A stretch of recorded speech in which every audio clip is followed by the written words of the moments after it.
Me olvidé de contar algo en el episodio anterior de esta serie. Esta es una serie de entrevistas a educadores de diseño, pero antes de empezar, también había hecho varias entrevistas a otros educadores, y ya hay una lista con todos los que entrevisté antes. La lista la encuentran en Spotify como Enseñanza de Diseño y también en nuestra página web, es una de las listas de recomendados. Por eso, cuando recién empezamos la serie, ya hay 22 entrevistas, así que si les interesa el tema, tienen para entretenerse. Ahora sí, vamos al invitado de hoy. Víctor Martínez es mexicano y vive en Canadá. Él investiga pensamiento y sistemas complejos. En esta charla vamos a hablar de transporte urbano sustentable y cómo los diseñadores pueden medir el impacto de lo que hacen. Él diseñó una herramienta para ayudar a los diseñadores a diseñar de manera sostenible. Mi nombre es Mariana Salgado y esto es Diseño y Diáspora.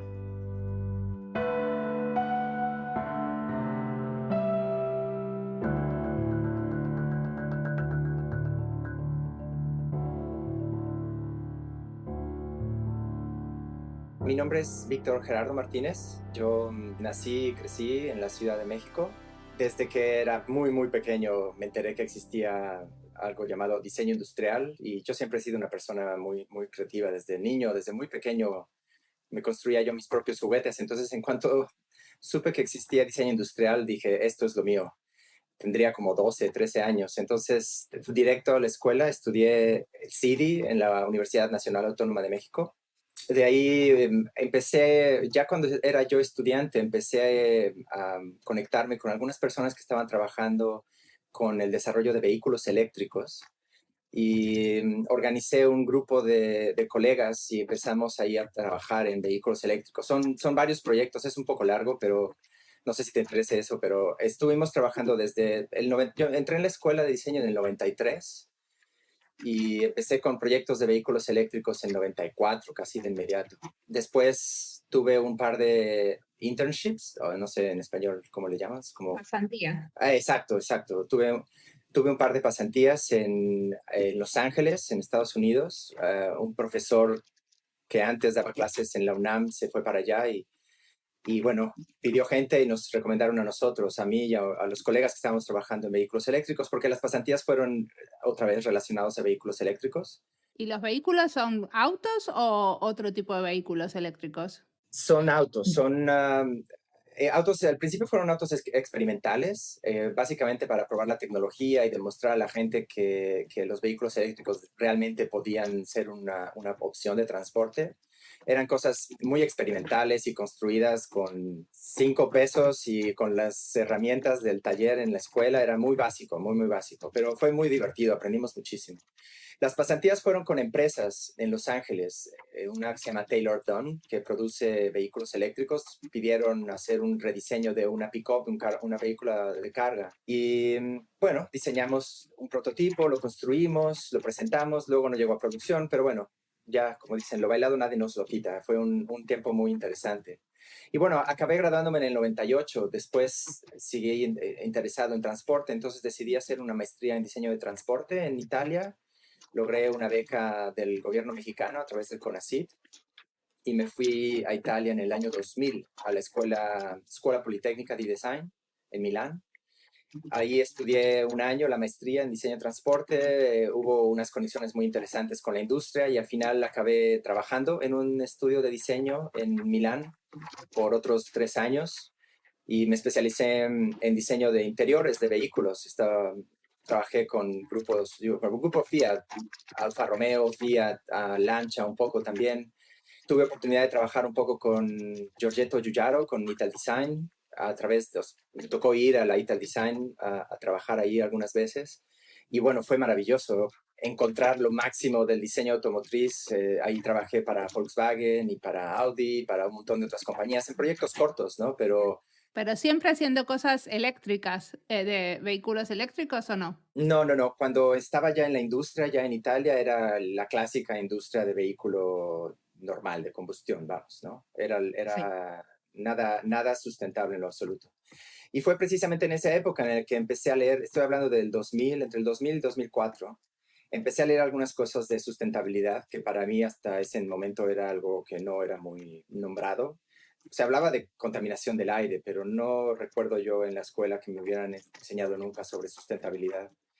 Y me empezó a hacer mucho ruido, especialmente cuando vi que la industria automotriz tenía una cantidad de desperdicio de todo tipo, desperdicio de recursos, desperdicio de talento, desperdicio de ideas, desperdicio de todo. Sabes, ese sueño desde que eres niño de llegar bueno, al menos en mi caso, ¿no? De llegar a diseñar autos con los mejores del mundo. Y luego llegué ahí y resultó que pues no era para nada tan bonito como me lo imaginaba. Era un ambiente extremadamente competitivo y competitivo en un mal sentido, ¿no? Era un ambiente en el que me tocó vivir experiencias de racismo y experiencias muy negativas. Entonces me cansé, la verdad. Además, el empleo era muy precario, me daban contrato cada año y con una de esas cláusulas que te dicen, te puedo correr con 2 días de anticipación y era muy... Al mismo tiempo me casé y estaba pensando ya en establecerme. Total, que una cosa se juntó con otra y decidí regresar a México. Abrí mi propio estudio de diseño junto con algunos amigos. Y en lo que estábamos ahí trabajando con algunos clientes, tanto en Italia como en México, y de casualidad algunos en China. Ahí sí, algunos relacionados con transporte sustentable. Pequeñas iniciativas que trataban de hacer vehículos de cero y bueno, ayudamos a un par de compañías a diseñar sus vehículos. Un colega también estaba dando clases, bueno, era director de carrera en el Tecnológico de Monterrey y me invitó a dar una clase y me gustó la idea y entré a dar clase. Me gustó mucho la experiencia, era muy, muy agradable estar con los chicos, ¿no? Y enseñarles y también recibir de ellos y el estímulo, ¿no? De tener que estar siempre en tu máximo para realmente poder responder sus preguntas. Después, entre el 2004 y 2011, básicamente la academia me empezó a jalar cada vez más y más y más. Y llegó un momento en que ya era yo tiempo completo. Tenía aún mi estudio de diseño, pero ya era tiempo completo en el Tecnológico Monterrey, en el campus Querétaro, en México. Un colega allí, Ricardo Sosa, que me parecía ha estado ya también en tu podcast, él era el director de departamento y me empezó a meter la semillita de la investigación, ¿no? Y empecé a leer otras cosas. Encontré el tema de sistemas, pensamiento sistémico y complejidad. Leí algunos libros al respecto y me enamoré. Me pareció una cosa maravillosa y lo empecé a aplicar algunas de esas cosas a mi estudio de diseño en la escuela. Y desde el 2008-2009 empecé a trabajar aplicando conceptos de complejidad y de pensamiento sistémico al proceso de diseño. Y los resultados eran maravillosos. Todavía, obviamente, todo centrado en la sustentabilidad.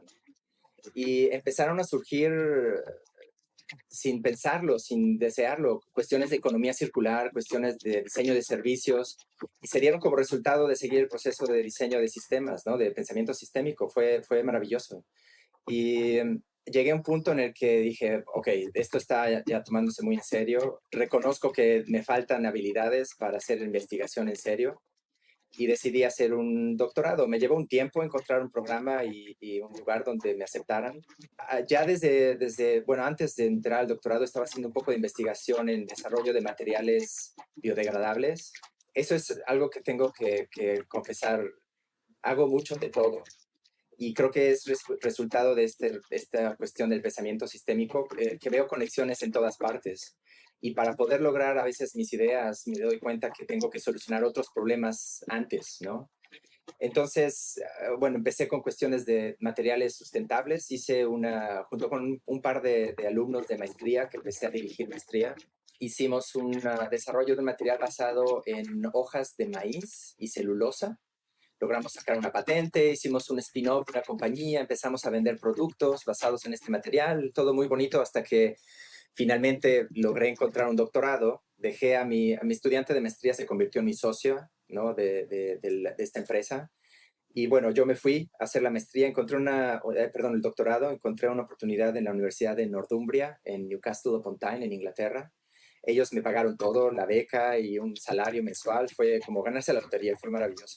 Y bueno, entonces dejé a mi socia, luego ella ya no pudo seguir por diferentes razones y la compañía cerró. Al mismo tiempo, pues, desde hace como 10, 12 años, he estado pensando lo que significa realmente un sistema de transporte urbano personal sustentable.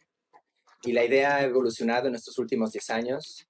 Y cuando llegué al doctorado, mi propuesta inicial fue reglas para la industria automotriz para un diseño responsable y sustentable. Algo así era la propuesta.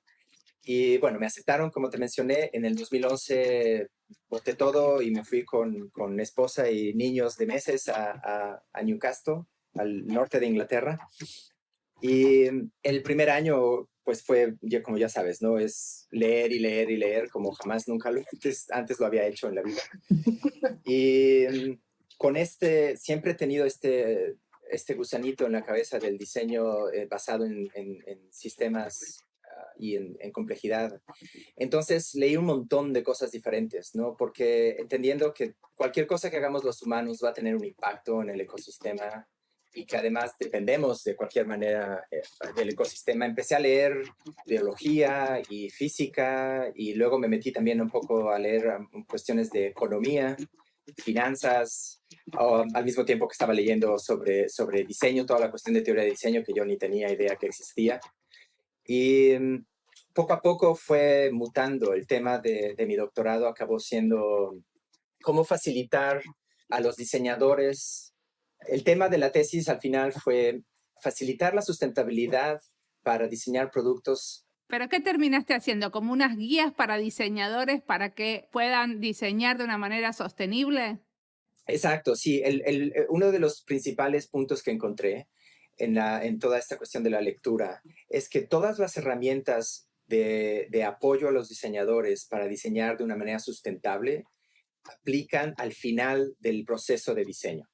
Y la cuestión con el proceso de diseño es que conforme vas avanzando, vas haciendo compromisos, vas tomando decisiones y cualquier cambio que quieras hacer se vuelve más difícil.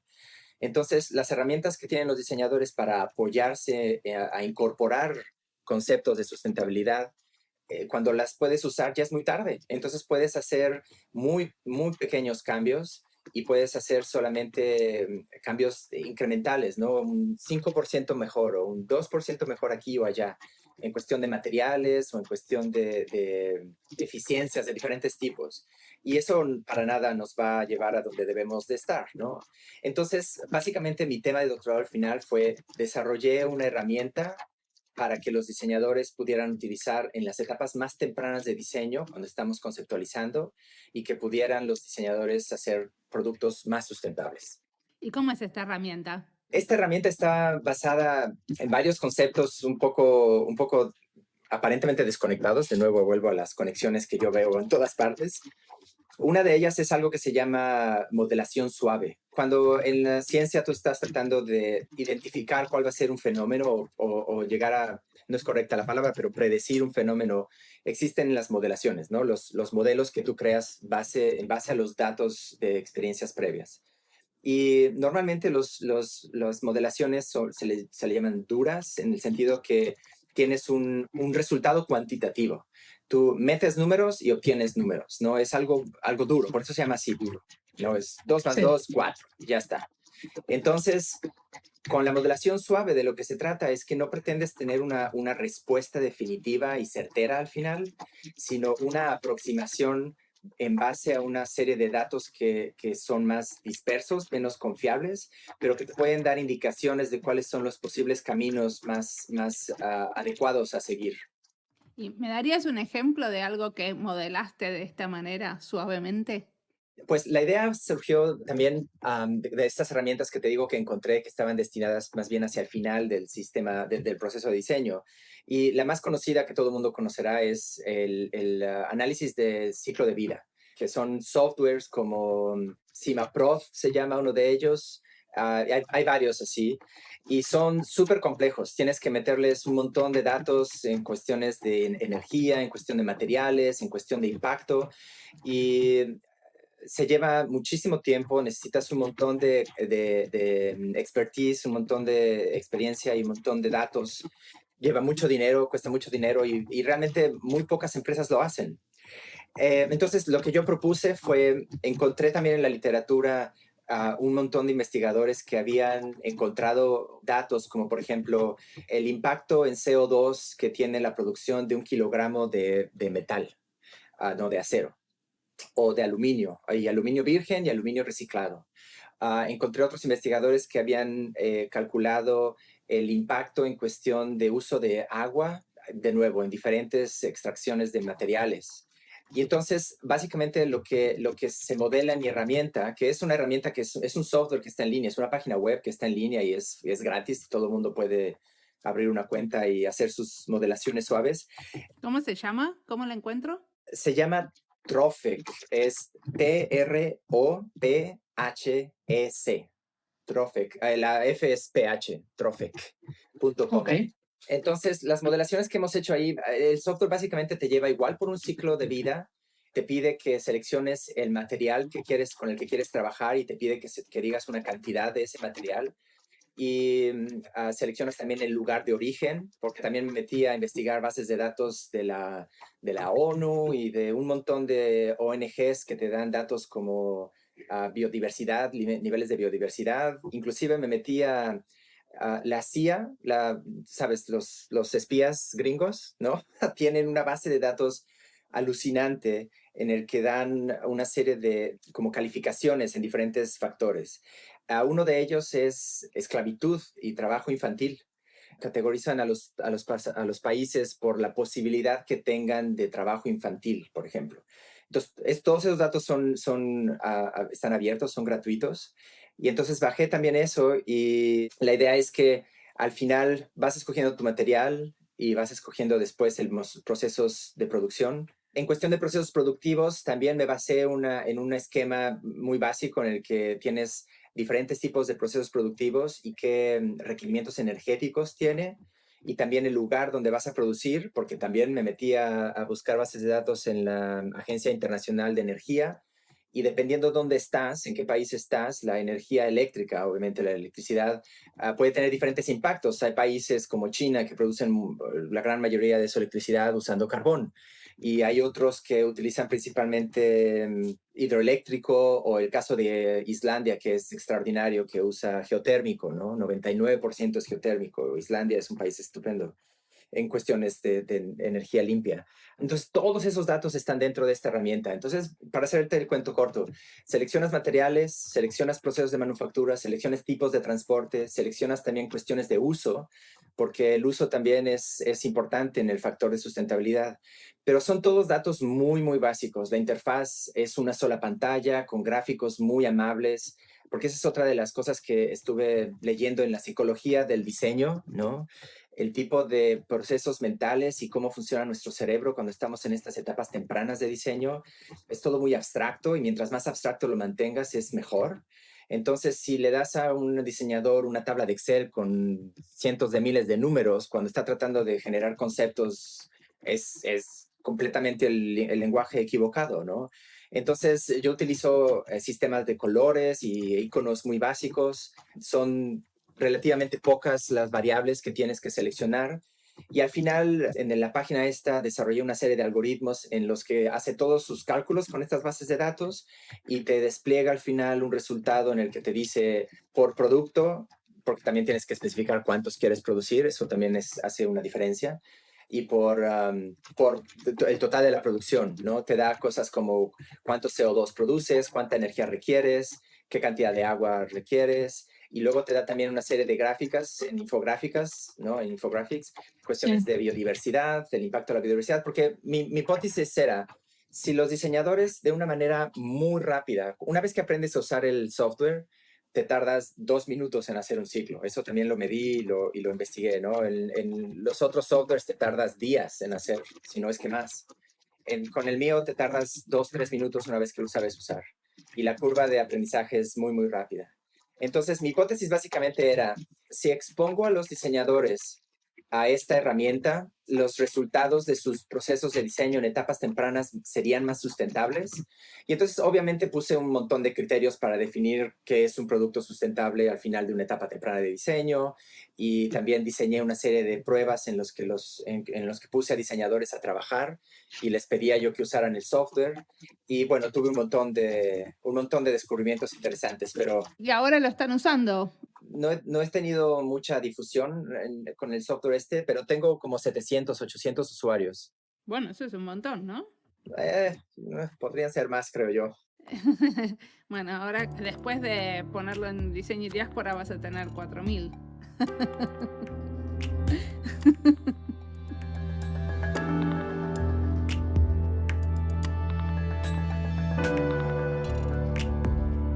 Es un desafío diseñar herramientas para diseñadores, pero a la vez es la posibilidad de poner en práctica mucho de lo que ya sabemos sobre nuestro trabajo.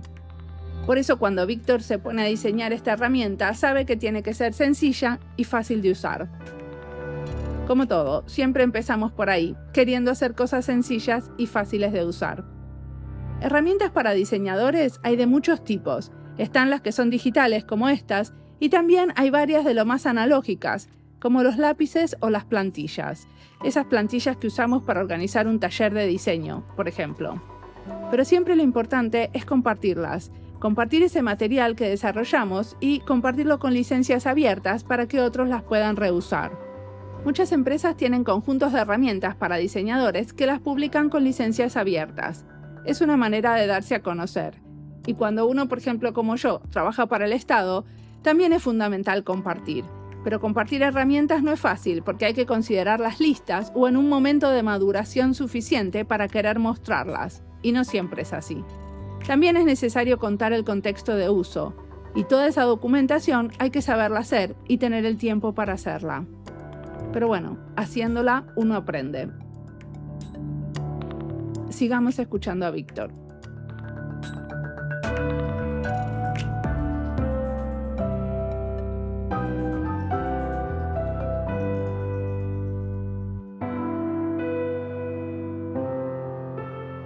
¿Y en tus clases qué enseñas? Supongo que enseñas sobre diseño sustentable.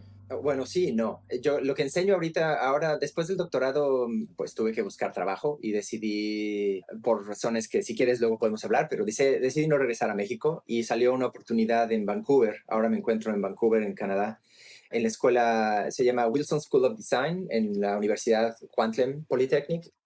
Kwantlen viene de un nombre de una de las primeras naciones de esta región. Y aquí lo que enseño son cuestiones de técnicas, principalmente en cuestiones de materiales. Doy clases de procesos de manufactura y tecnología de materiales. Y materiales me enfoco en materiales duros, ¿no? Como metal y plásticos, madera. Y luego enseño también el estudio de diseño.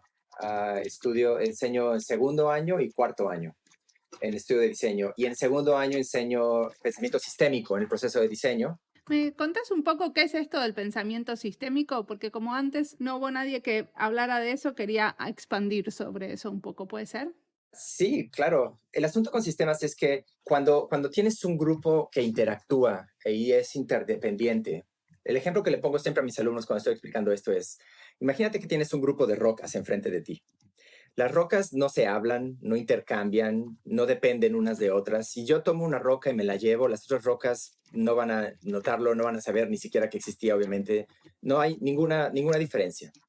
Pero en el momento en que esas rocas se transforman, por ejemplo, en seres vivos, cualquiera que tú quieras, ¿no?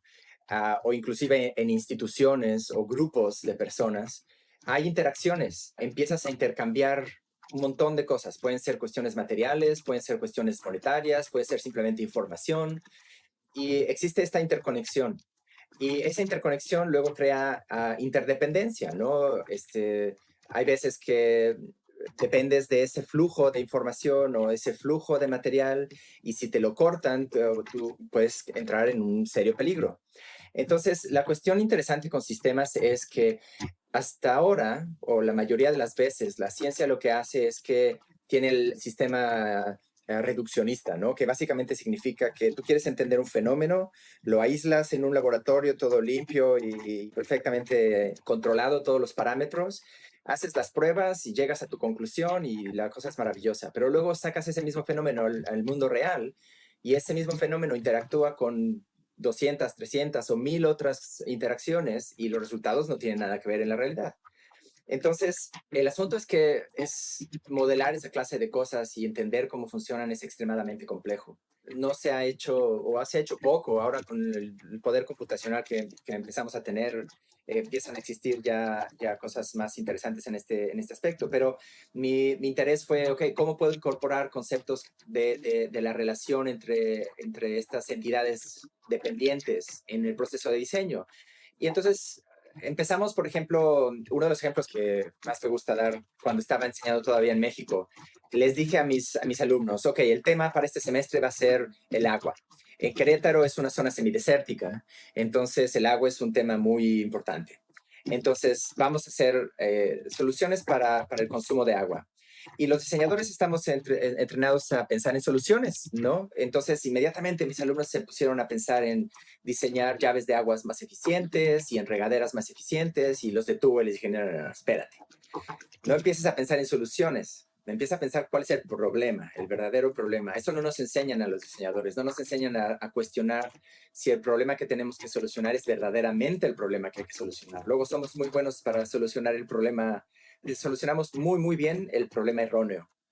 Entonces, los mandé a hacer investigación y una semana después llegaron todos sorprendidos diciéndome, no, no, no, esto sí está increíble.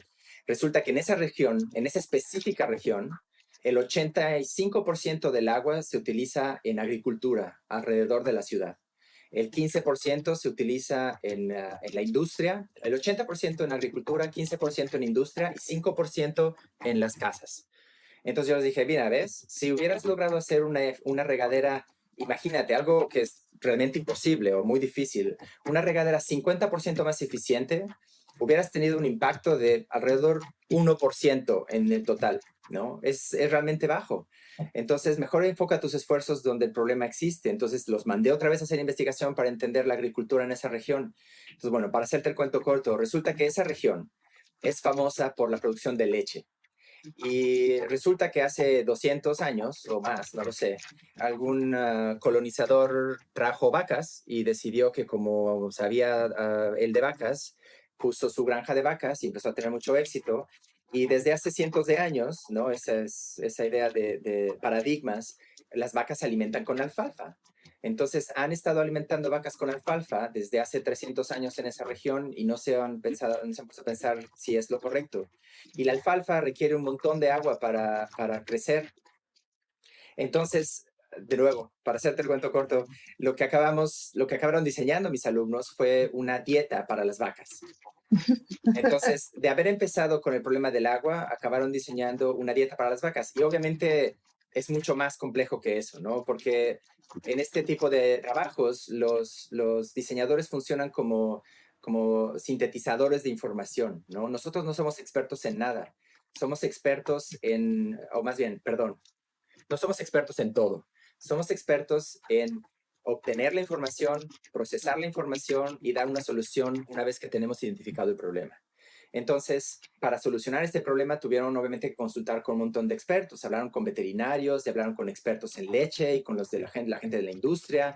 Luego se dieron cuenta que existen también estructuras sociales, ¿no? Hay una cosa en México que se llaman ejidos, que también entran en cuestiones políticas. Entonces tuvieron que inclusive diseñar campañas de promoción y campañas para cambiar el comportamiento de los campesinos, porque cambiar a un campesino, decirle, por generaciones has sembrado alfalfa, pero por mis pistolas a partir de ahora no lo haces y haces esta otra cosa. Obviamente no va a funcionar. Tienes que tener un acercamiento completamente diferente y proponer una solución que para ellos tenga igual sentido y hacerles comprender por qué es el cambio. Entonces, es acerca de comunicación y es acerca de política y sociología y es un montón de cosas.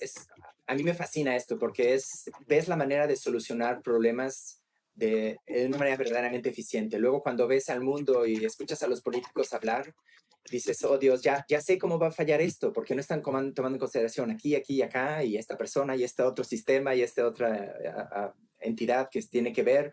También se los explico a mis alumnos como la película de Matrix. ¿Te acuerdas cuando Neo ve, en vez de ver a la gente, empieza a ver al código? Es algo así. Cuando te metes Sí. mucho en pensamiento sistémico, ya no ves las cosas, ¿no? Ves las conexiones y ves el código de cómo funcionan las cosas, cómo está todo conectado. Es alucinante, pero es maravilloso. Y bueno, así tengo más de 50 ejemplos de los proyectos que han hecho mis alumnos en los últimos 10, 12 años. Perfecto. ¿Y qué te ves haciendo en el futuro? En cuanto llegué a Canadá, mi intención era seguir con la investigación, además de dar las clases, pero me encontré con una institución que tiene una cantidad de trabajo ridícula. Soy un profesor 100%, ¿no? Tengo un contrato de carga académica de 100%. En otros contextos, lo que yo tengo entendido es que significan alrededor de unas 15 horas de clase a la semana, de contacto con estudiantes. Si la universidad tiene un programa de investigación, la universidad pone fondos específicamente para liberarte, se llama descarga académica, creo, liberarte de esas 15 horas y entonces a lo mejor nada más enseñas 7 u 8 y entonces el resto de tus horas las dedicas a investigación. El problema en esta institución en la que estoy es que la carga académica de un profesor de 100% son 20 horas a la semana. Es alucinante. Yo creo que es antipedagógico, pero bueno, eso ya son cuestiones de esta institución. Y no tiene la experiencia, la cultura de investigación, es algo que están creciendo. Y de hecho me contrataron a mí, yo fui el primer diseñador con doctorado que llegó a esta escuela y la intención era ayudar a construir una cultura de investigación y empezar a entusiasmar a otros colegas para que lo hicieran. Y ya tenemos 2 doctorados, 2 doctores más, y hay otra persona que está estudiando ahora el doctorado.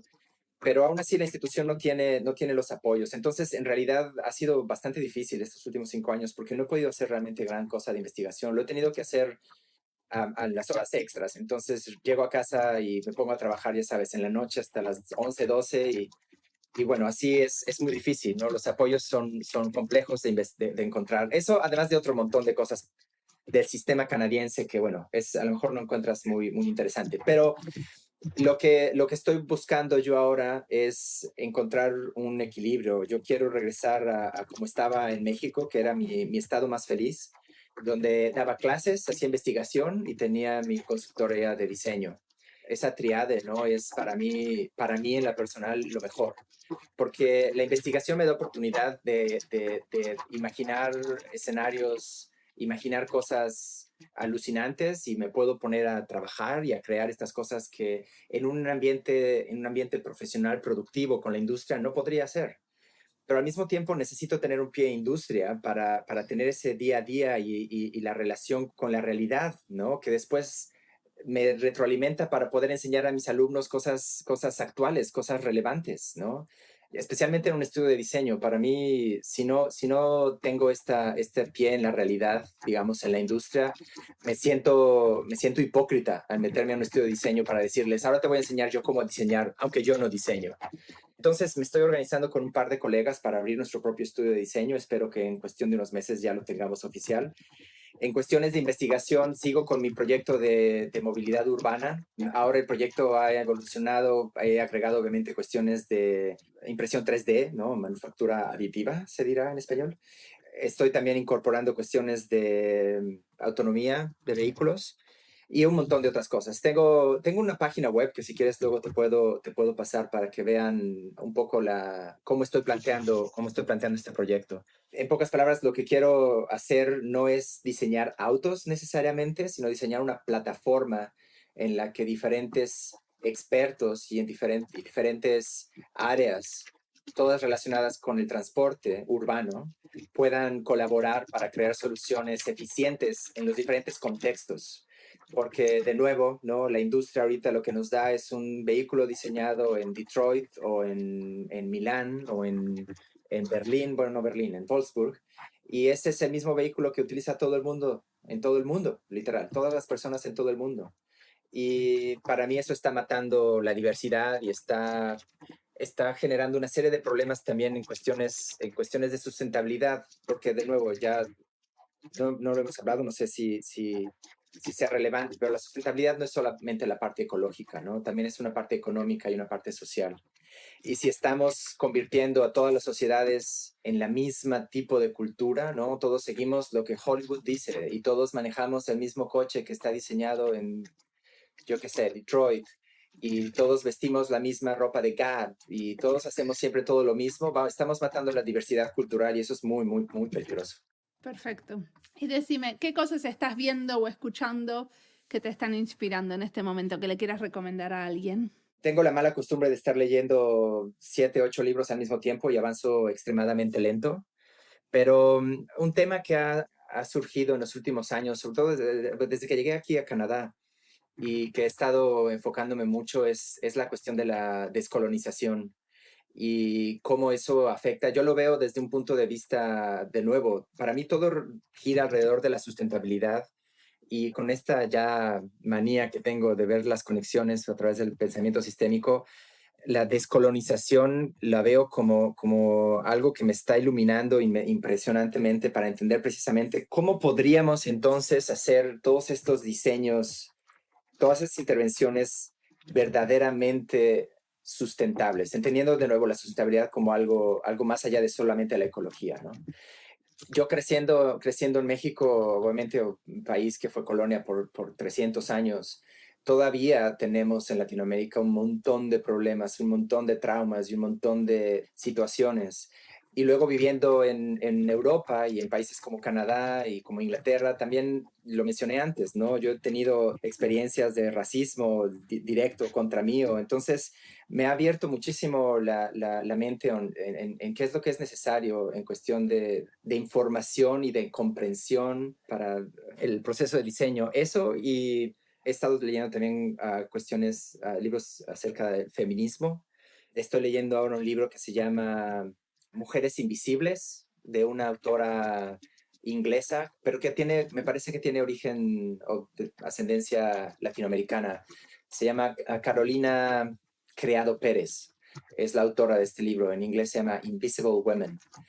Y es alucinante, porque básicamente lo que hace en el libro es que da una serie de datos, propone una serie de evidencia aplastante de cómo el mundo ha sido diseñado sin considerar a las mujeres. Y uno de los ejemplos que da es precisamente la industria automotriz. Y entonces cuando yo lo leí, aluciné, porque me sentí culpable, me sentí enojado, todo al mismo tiempo. Y va a sonar un poco extraño, pero bueno, no probablemente extraño, pero no sé cómo la gente lo vaya a tomar.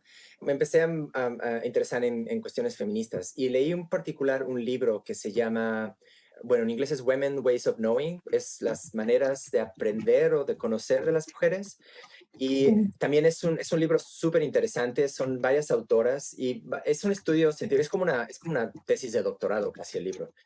Básicamente el libro propone que la gran mayoría de las cosas que entendemos acerca de cómo los humanos aprendemos y cómo definimos lo que es conocimiento está hecho por hombres estudiando hombres. Y no solo hombres, sino hombres blancos, anglosajones.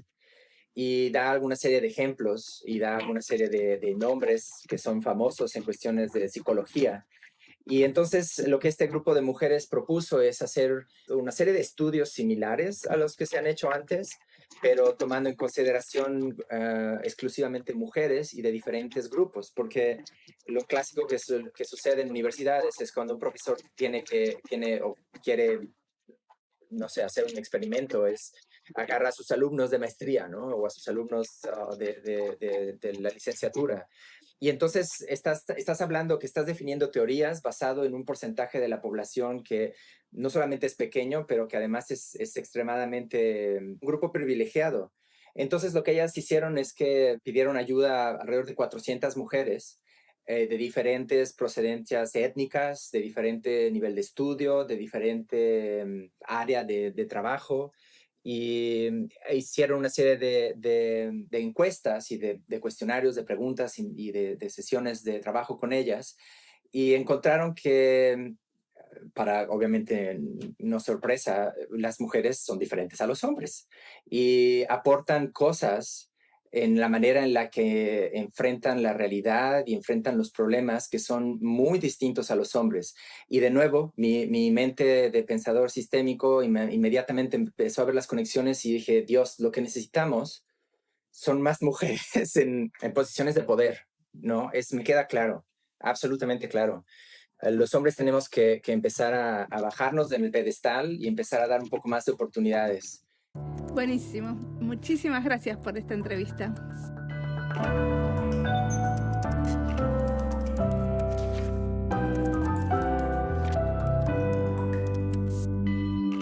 Me encantó el ejemplo que cuenta Víctor, donde no saben lo que van a diseñar cuando empiezan el proyecto.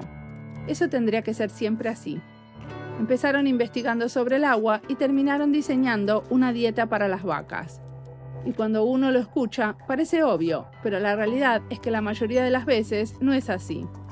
Por eso hay que disfrutar el tiempo en la universidad, porque uno no tiene un cliente a quien le tiene que diseñar algo que él pueda producir o proveer, sino que se puede de verdad empezar por entender las necesidades del contexto. En este caso, fue entender las necesidades de otros organismos.